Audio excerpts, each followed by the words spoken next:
7 raised to the power of x plus 7 raised to the power of 2x plus 7 raised to the power of 3x. This is equal to 14. So what is the value of x given that x is an element of real numbers?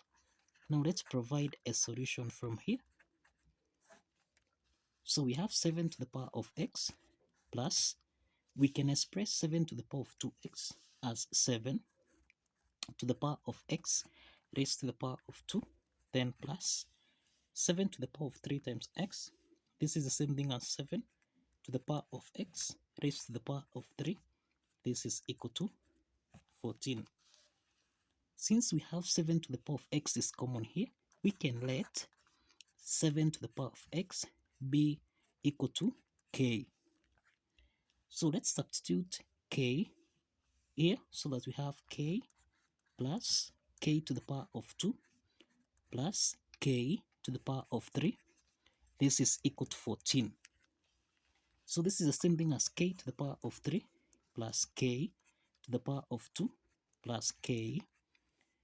Let's take 14 on the left hand side, so minus 14. This is equal to 0. So this is k to the power of 3 plus k to the power of 2 plus k minus 14. Minus 14, this is the same thing as minus 8 minus 4 subtract 2. This is equal to 0. So we have k to the power of 3 plus k to the power of 2 plus k subtract 8, which is 2 to the power of 3, minus 4, which is 2 to the power of 2, subtract 2. This is equal to 0. We have k to the power of 3 and 2 to the power of 3. So this is k to the power of 3 minus 2 to the power of 3, then plus k to the power of 2 minus 2 to the power of 2, then plus, here we have k minus 2. This is k subtract 2. This is equal to 0. Now, we have got 3 parts here. Now, from the first part here, this is the difference of 2 cubes expressed as a to the power of 3 minus b to the power of 3. The second part is the difference of 2 perfect squares expressed as a squared minus b squared. Now, a to the power of 3 minus b to the power of 3. This is the same thing as a subtract b. Into the parentheses, this is a to the power of 2 plus ab plus b to the power of 2. Applying this identity, then we have k minus 2. Then we have k to the power of 2. We have plus 2k, then plus 2 squared, which is 4. Let's call this as part 1. Now the second part here, this is the difference of 2 perfect squares expressed as a squared minus b squared, which we can express as a plus b multiplied by a minus b. So this is k to the power of 2 minus 2 to the power of 2. This is the same thing as k plus 2 multiplied by k minus 2. So let's call this part 2.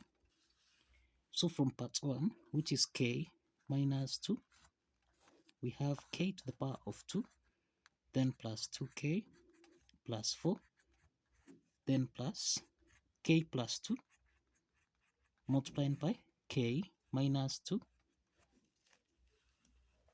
Then we have plus, here we have k minus 2. So this is k minus 2. This is equal to 0.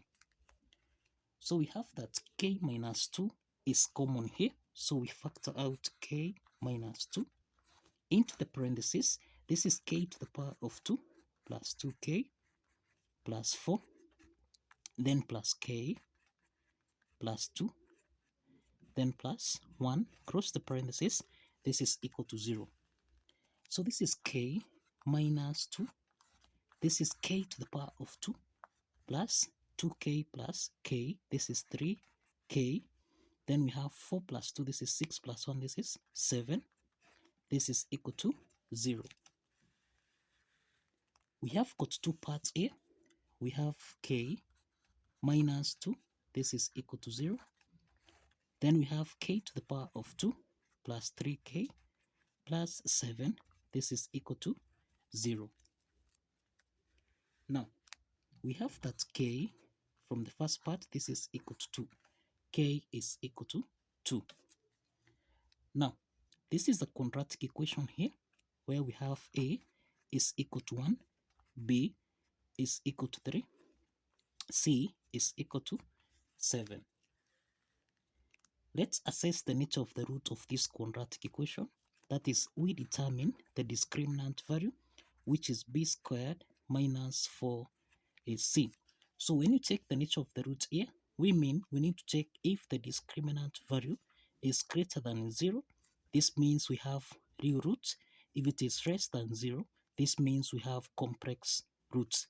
In this case, here we have 3 to the power of 2 minus 4 times a, which is 1, then times c, which is 7.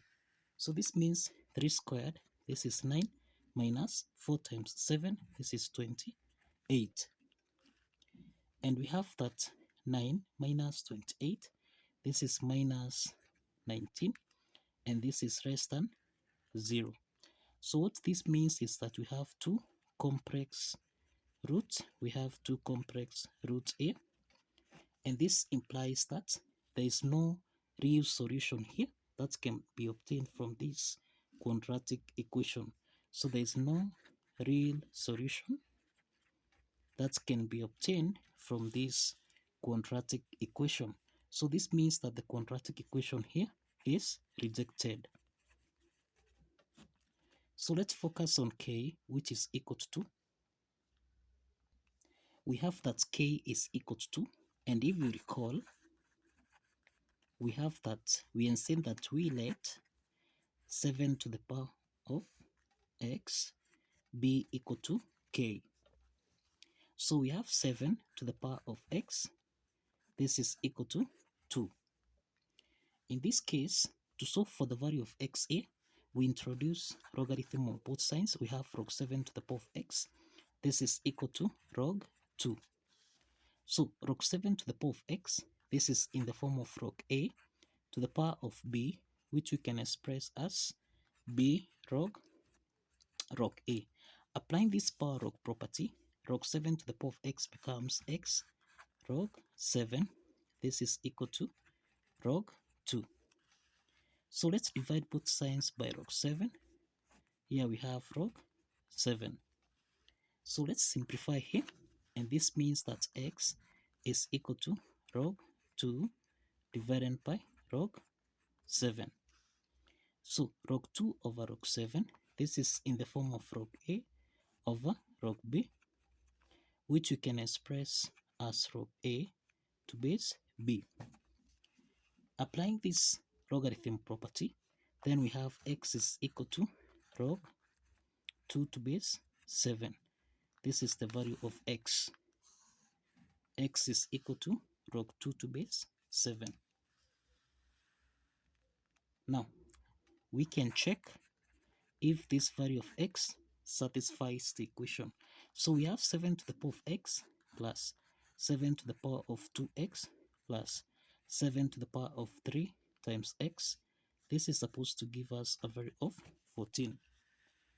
So this is 7 raised to the power of log 2 to base 7 plus 7 raised to the power of 2 times, this is log 2 to base 7, then plus 7 raised to the power of 3 times log 2 to base 7. This should give us a value of 14. Now we have that 2 and 3, these are powers of which you can express as, now here we have plus 7 raised to the power of log 2 to the power of 2 to base 7, then plus 7 raised to the power of log 2. Remember, this is a power, so this is log 2 to the power of 3, then to base 7. They should give us a value of 14. Now we have that a to the power of log b to base a. This is supposed to give us a value of b. So let's apply this logarithm property, so that now we have that 7 to the power of log 2 to base 7. This will give us a value of 2. And then we have 7 to the power of log 2 to the power of 2 to base 7. This will give us a value of 2 to the power of 2, and this is equal to 4. Then 7 raised to the power of log 2 to the power of 3 to base 7. This will give us a value of 2 to the power of 3, which is equal to 8. So let's sum 2, 4, and 8. This is 2 plus 4 plus 8. This should give us a value of 14. So 4 plus 2, this is 6. 6 plus 8, this is 14, which is equal to 14. So the left hand side is equal to the right hand side. And this affirms that the value of x here, which is log 2 to be 7, actually satisfies the equation. So kindly follow the steps, like this video, and kindly subscribe. See you in the next video.